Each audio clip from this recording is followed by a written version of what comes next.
A lot of people see Hemingway as what you could call a macho shithead, about safaris and fishing and bullfighting and all that stuff. But in reality, the macho part of his literature and of his life was about regaining any sense of masculinity at all after World War One. Welcome to the Stories Cafe podcast, the espresso version of Stories Cafe, offering quick, enriching moments of reflection on literature, cinema, archetypes, philosophy, and the art of living deliberately. Just like a perfectly crafted espresso at a Parisian cafe, each episode is a brief pause for you to submerge yourself in something invigorating and fulfilling. I'm Annette, course creator, internationally published author, and wanderer at heart. So cozy up as we explore the powerful world of stories, how they shape our lives, and teach us the art of living deliberately. Welcome, and today's the day where we all close our eyes and pretend that we're in Paris together, yet another Paris trip. So we're going to focus today on walking through at least a part of Paris in the footsteps of Ernest Hemingway. And it's a topic that's very close to my heart for many reasons, and a topic that's been with me for many decades. And we'll be taking as a point of departure this wonderful book, Hemingway's Moveable Feast, which is his autobiography written many years after he came back from Paris. And it's one of my favorite books. And for a very long time, I more or less carried it with me wherever I went. At this point, I, of course, have it on my phone. So in a way, I still carry it with me wherever I go. And from the very first time I set foot in Paris, I wanted to go around looking for some of the places he talks about in this book. So it was only fairly recently, within the last maybe 5-6 years, that I know where everything in this book is, and every single place is very close to my heart.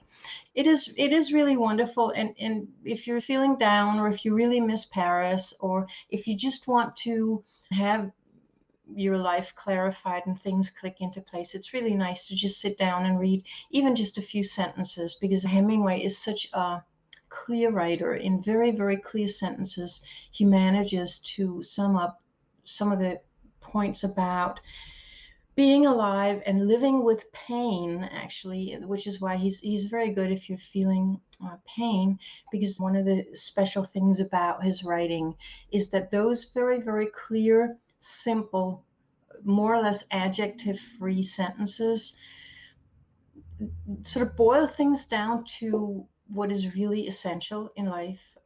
And a lot of it has to do with surviving. A lot of people see Hemingway as what you could call a macho shithead, about safaris and fishing and bullfighting and all that stuff.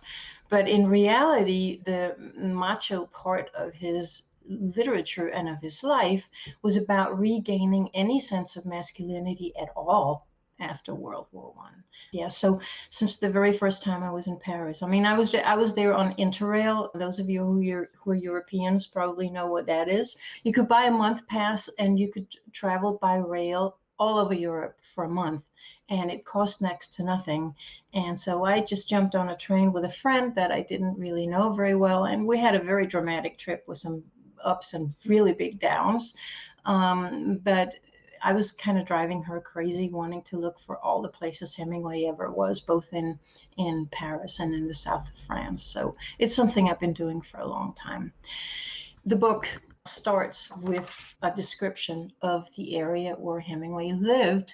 Hemingway and his first wife, Hadley, moved to Paris in 1921. And one of the reasons why they did that was that it was a very cheap place to stay. And Hemingway had been told by other writers that if he really wanted to be a writer, he should go to Paris, because only there would he really get to know himself and know himself as a writer. So we're talking approximately here, his memoir, his memories of the period from 21 to approximately 25, 26. And the book starts, as I said, with a description of the area where they were living, which is off the Place Contrescarpe. And this is one of the things Hemingway says at the beginning of the book. The Café des Amateurs was the cesspool of the Rue Mouffetard, that wonderful, narrow, crowded market street which led into the Place Contrescarpe. And it actually still does to this day, and is one of my favorite things in the world to do when I'm in Paris, is start all the way down at the bottom where the Rue Mouffetard begins, and then walking north, and then eventually about a little more than halfway up, you will get to the Place Contrescarpe. It probably takes about 10 minutes to walk that stretch from the very southmost point of the Rue Mouffetard up to the Place Contrescarpe. But that is his description of that wonderful, narrow, crowded market street. And have any of you been to the Rue Mouffetard? It is amazing. The first time, I arrived in Paris and I was walking from the Port Royal train station, but I just wanted to take in the whole neighborhood.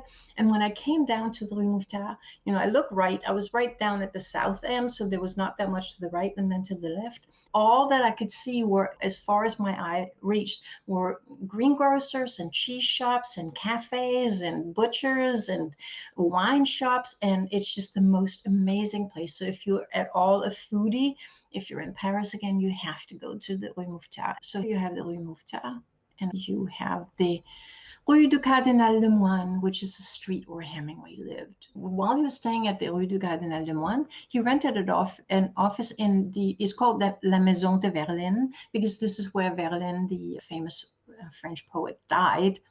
The Maison de Verlaine, 39 on Rue Descartes, which is the continuation of Rue Mouffetard. If you start from the bottom and just keep walking, it will be on your right hand. So yeah, that is the beginning. And then he talks about, just a few sentences later, still in that first chapter of the book, which is called The Good Café on the Place Saint-Michel. All of the sadness of the city came suddenly with the first cold rains of winter.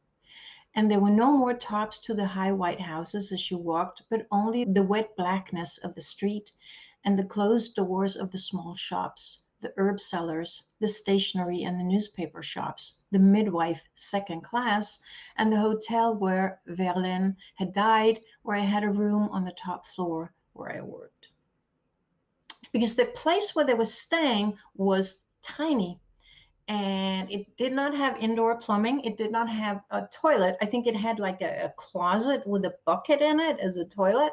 So he needed to get away because it was like a tiny, tiny one-room place, which cost them, even if you do the math and account for the time that has passed from 21 to now, it cost them $20 a month, that little place.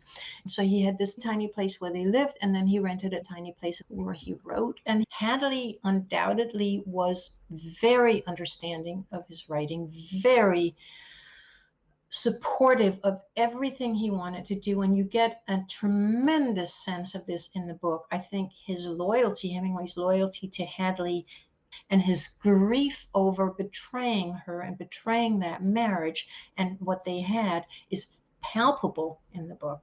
That it's a period, it's something that dies when he betrays her. Here's his description of the place where he had his tiny little room where he wrote.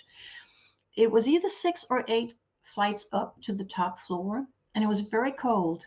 And I know how much it would cost for a bundle of small twigs, 3 wire wrap packets of short half pencil length pieces of split pine to catch fire from the twigs, and then the bundle of half dried lengths of hardwood that I must buy to make a fire that would warm the room. So I went to the far side of the street to look up at the roof in the rain and see if any chimneys were going and how the smoke blew. So that's his description. He says, when he wanted to know, was it worth his money to go and buy the twigs and the wood to light the fire in the room?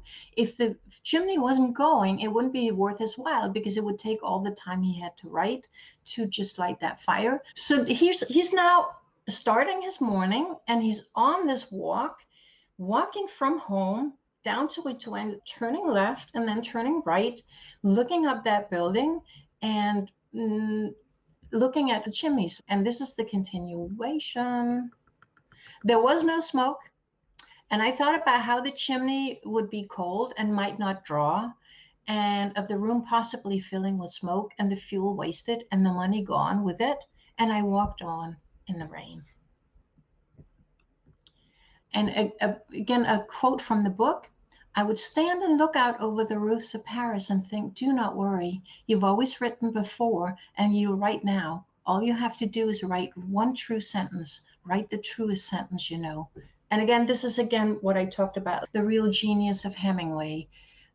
If any of you have ever written or are interested in writing, if you feel blocked, all you have to do is write one true sentence.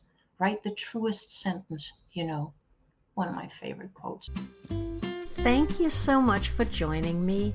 I hope you enjoyed your espresso break and learned something new. If you're eager to dive deeper into the world of stories and ideas, be sure to hit the follow button in Spotify or the plus button in Apple Podcasts so that you get each new episode straight to your podcast app. You can also visit us at Stories Cafe. Just go to stories-cafe.com.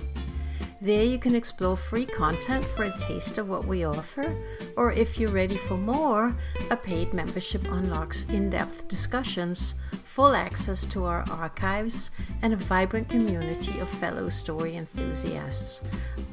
I am so thrilled to have you here, and I look forward to welcoming you back to the Stories Cafe soon.